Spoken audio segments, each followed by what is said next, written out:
Welcome to NutriFeed Education Hub. I'm Eric Amoso. In this recording, I would like to draw your attention to food intake during the lockdown.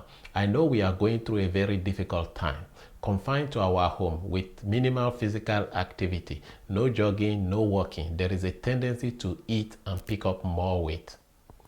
Before the corona pandemic, we were faced with the obesity epidemic. Sitting at home doing nothing and eating could worsen our health condition.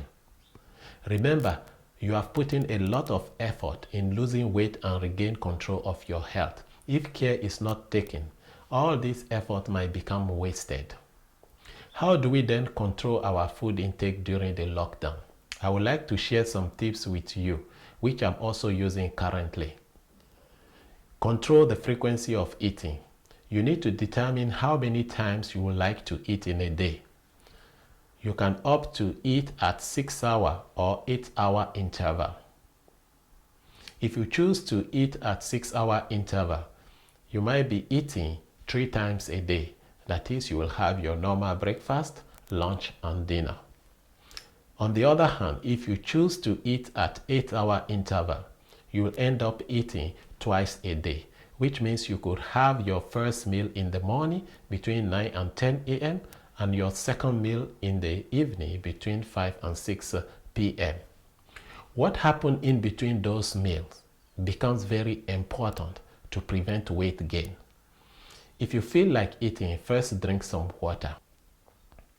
Avoid high starch, high sugar or salty snack, especially while watching TV. Instead, you can snack on fruits or a handful of nuts or seeds. Limit your intake of high sugar fruits such as mango, bananas, or pineapples. During meal, eat more of fiber, as fiber-containing food keep you full for longer. Another strategy will be to reduce the portion size, that is the amount of food we choose to eat at one time. One way to reduce the portion size is to dish your meal in smaller plates. The last strategy, but not the least, is to practice intermittent fasting.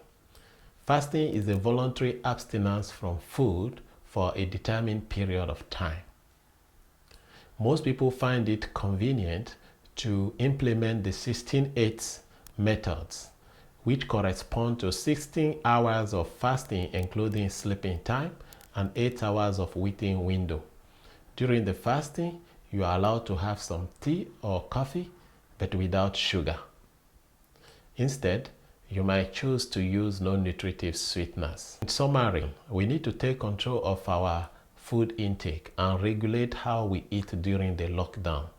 And the 3 tips that I've just shared with you include: control the frequency of eating, reduce the portion size, and practice intermittent fasting. I hope these tips help. Thank you very much.